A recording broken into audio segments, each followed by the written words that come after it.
Bagaimana kita mengalokasikan sumber daya ikan kita? Karena kita tahu sebagai negara kepulauan kita banyak ikan. Ya. Nah, yang kita bahas bagaimana memanfaatkan sumber daya yang milik umum. Karena ikan ini milik umum ya, common property resources. Fisheries and economic development. Bagaimana peran perikanan ini terhadap pembangunan ekonomi? Ya, kalau kita ke Lampulo aja berapa banyak orang yang hidup dari kegiatan ikan. Simple sustainable fisheries model. Bagaimana kita mengembangkan model pengelolaan sumber daya perikanan supaya dia bisa berlanjut dalam masa depan. Efficient fisheries. Kita menganalisis bagaimana kita mengelola sumber daya perikanan yang efisien.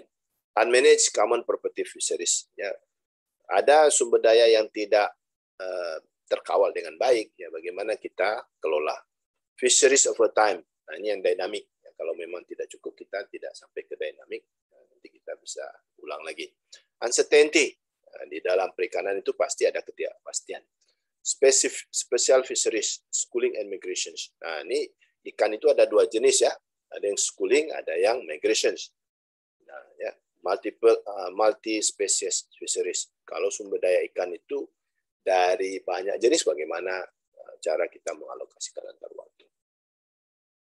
Nah, bagaimana kita memanfaatkan sumber daya perikanan? Economic and social problem is to arrange production and consumption so as to maximize national economic welfare. Jadi keberadaan sumber daya ini itu harus mampu kita kelola sehingga mampu memenuhi kegiatan produksi dan konsumsi. Pada saatnya kita juga mampu meningkatkan kesejahteraan masyarakat. Ya. Opportunity for generating economic welfare are measured by GDP. Nah, bagaimana kita hitung peran perikanan ini? Yaitu kontribusi sektor perikanan terhadap GDP. So the economic governance problem is to find ways to maximize the GDP. Nah, di sini kita bagaimana kita mengatasi persoalan perikanan ini agar sektor perikanan ini memberikan kontribusi yang terbesar bagi perekonomian kita, GDP, Gross Domestic Product. Nah, ways to solve the economic problem. Bagaimana kita mengelola ini supaya kita bisa menyelesaikan persoalan di dalam perikanan ini. There are essential three basic type economic organization to deal with the problem.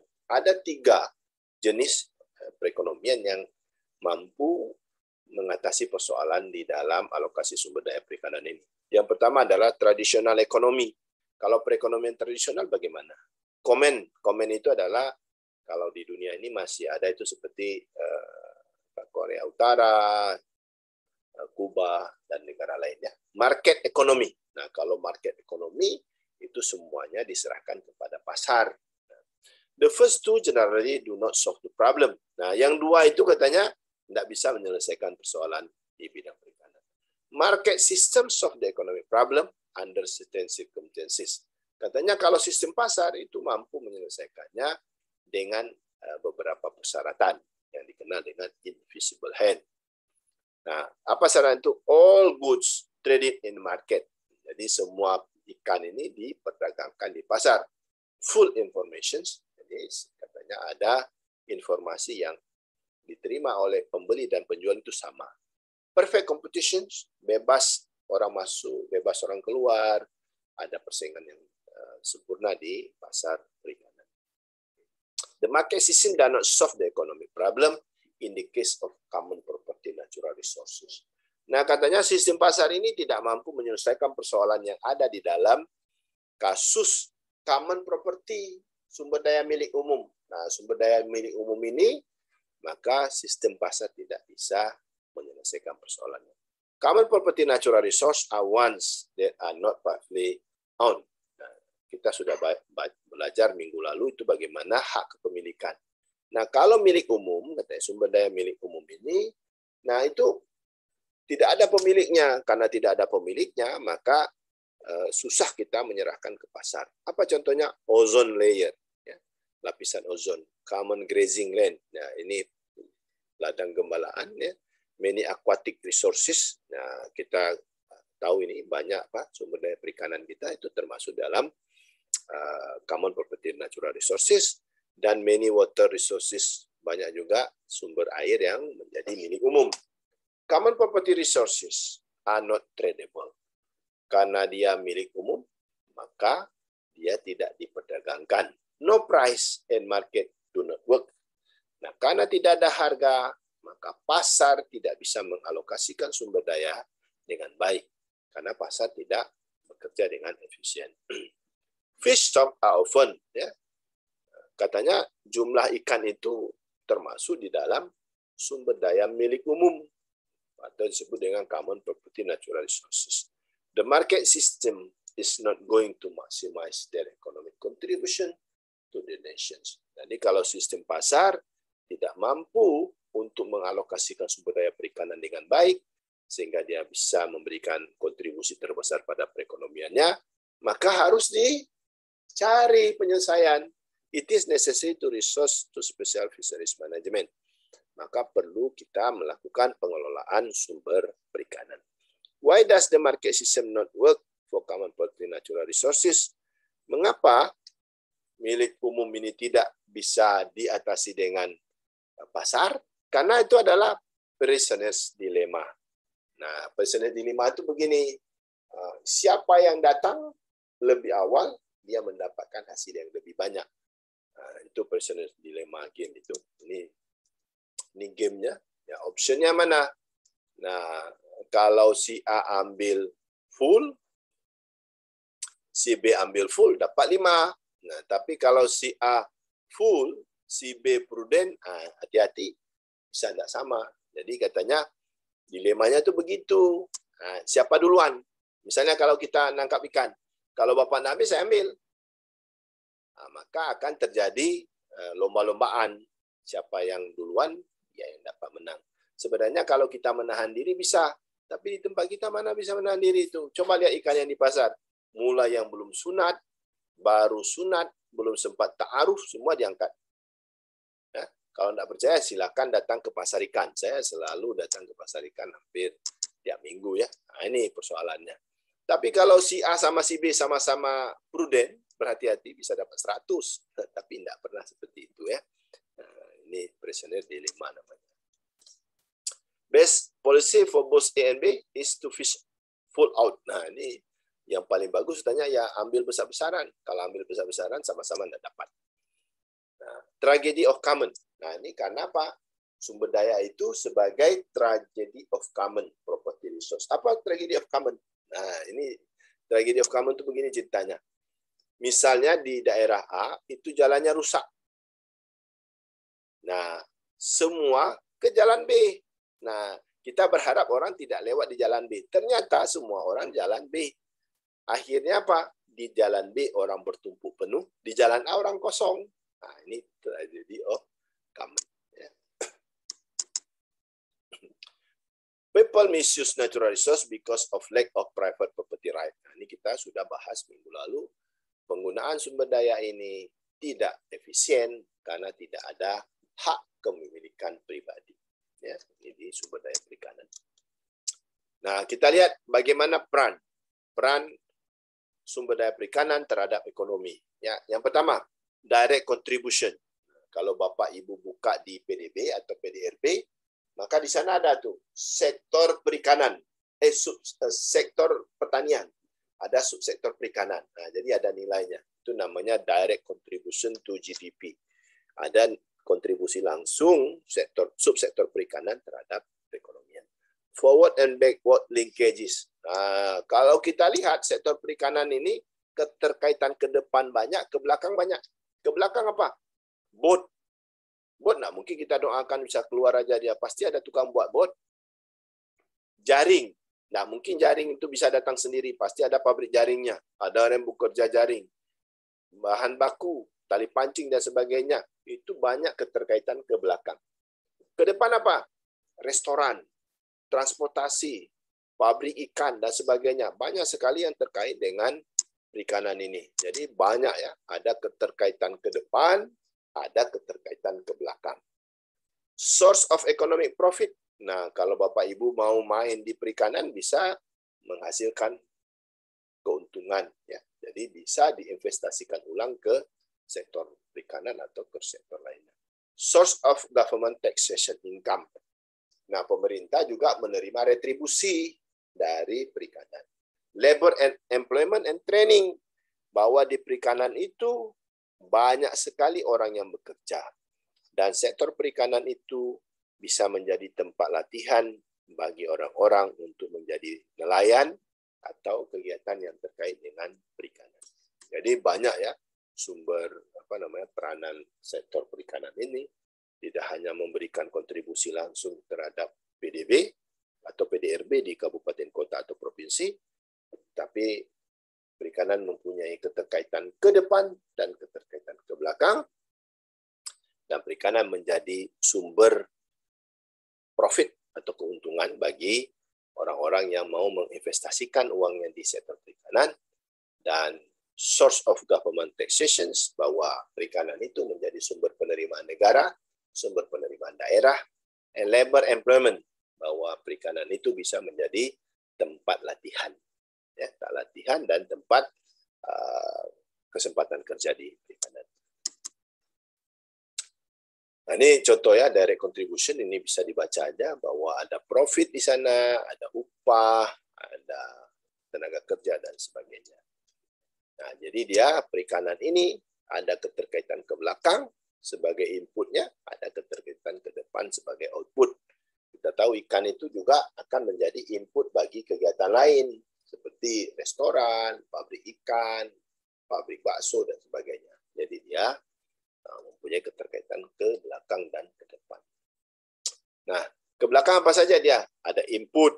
Nah, ada input itu bukan hanya tenaga kerja, ada tali pancing dan sebagainya. Maintenance, bahwa kapal itu harus dilakukan pemeliharaan. Shipping, shipbuilding. Ya, shipbuilding berarti ada pembangunan perahu atau kapal, ya, gear, mesin dan sebagainya. Ya. Forward linkaging. Linkages, apa-apa saja keterkaitan ke depan, processing, marketing, transport, restoran dan sebagainya. Ya, jadi ini menimbulkan permintaan terhadap tenaga kerja. Multiplier effect. Nah, karena dia mempunyai keterkaitan ke belakang dan keterkaitan ke depan, maka sektor perikanan ini memberikan dampak pengganda, yang disebut sebagai multiplier effect terhadap ekonomi. Banyak sekali, ya, banyak sekali orang yang bekerja. Pernah ke Lampulo? Pernah. Pernah. Nah, coba berapa banyak? Jadi selalu kalau datang situ, saya dulu mahasiswa sering suruh ke sana. Coba hitung berapa uang beredar di situ. Berapa banyak orang hidup dari Lampulo saja. Itu baru Lampulo 1, Lampulo. Ya, dia itu kan statusnya pelabuhan perikanan samudra, yang paling tinggi itu. Di bawahnya ada pelabuhan pendaratan ikan. Terakhir itu adalah TPI, tempat pendaratan ikan. Jadi dia paling tinggi itu, artinya semua jenis bot bisa masuk situ. Jadi ada bot yang di atas 200 gross ton sudah bisa masuk di situ. Apakah itu bot dari wilayah lain ataupun wilayah di situ. Nah, berapa banyak orang yang bekerja di situ? Berapa banyak orang yang hidup di situ? Berapa banyak orang yang ada di keluarga yang kerja di situ? Luar biasa peran dari Lampulo, ya, itu sangat banyak ya. Jadi ada multiplier effect di dalam ekonomi, ya. The multiplier effect can expand the GDP far in excess of direct impact of the fishing industry. Katanya angka pengganda ini mampu memperbesar PDB kita dengan angka yang lebih besar karena ada dampak langsung dari industri perikanan ini. Oke, type of multiplier. Apa-apa saja pengganda yang ditimbulkan oleh perikanan ini. Link multiplier. Dia ada keterkaitan multiplier. Siapa itu? Fisheries expanded. Kontrak. Other industry via linkages. Ada keterkaitan, kalau sektor perikanan naik, maka keterkaitan ke belakang juga naik, keterkaitan ke depan juga naik. Kemudian apa lagi? Demand multiplier. Ya, jadi ada pengganda permintaan. Income generated in fisheries lead to demand for other goods and services. Nah, kalau sektor perikanan naik, maka orang-orang yang bekerja di sektor perikanan akan meningkatkan permintaannya. Kalau permintaannya naik, maka perekonomian akan berkembang. investment multiplier. Bisa juga melalui investasi, income generating in fisheries. Kenapa? Karena ada orang yang menerima keuntungan hasil dari investasi di bidang perekonomian. Nah, kalau dia menerima keuntungan, tentu saja meningkatkan daya belinya.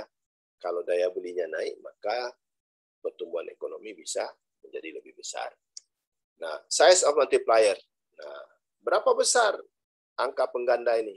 Multiplier effect in an underemployment economy will generally be larger than in full employment economy. Angka pengganda bagi perekonomian yang kecil, pengangguran banyak, itu jauh lebih besar dibandingkan dengan kalau ekonominya sudah berkembang pesat.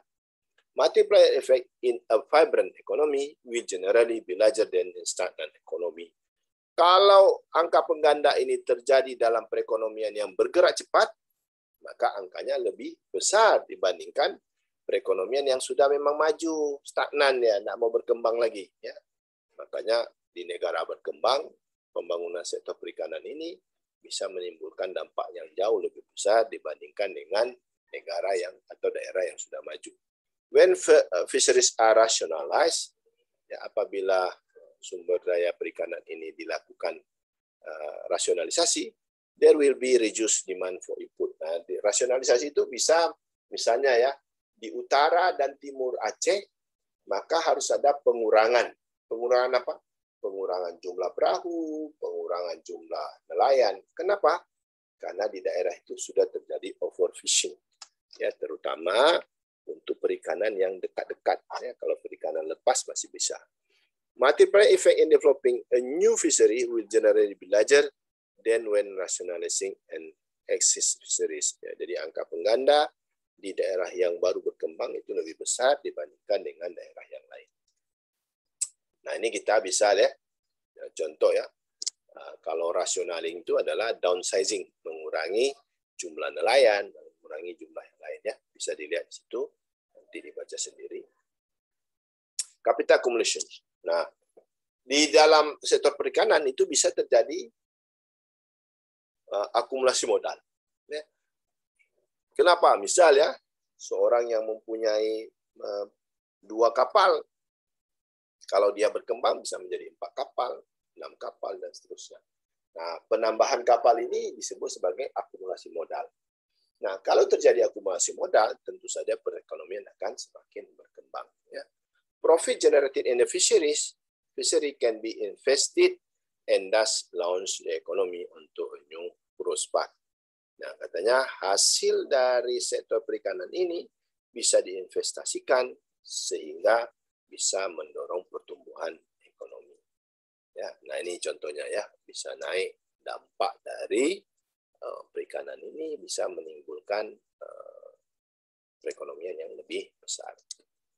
Nah ini ya, kalau ditanya apa kontribusi perikanan, ini ada 5, 1, 2, 4 paling tidak ya.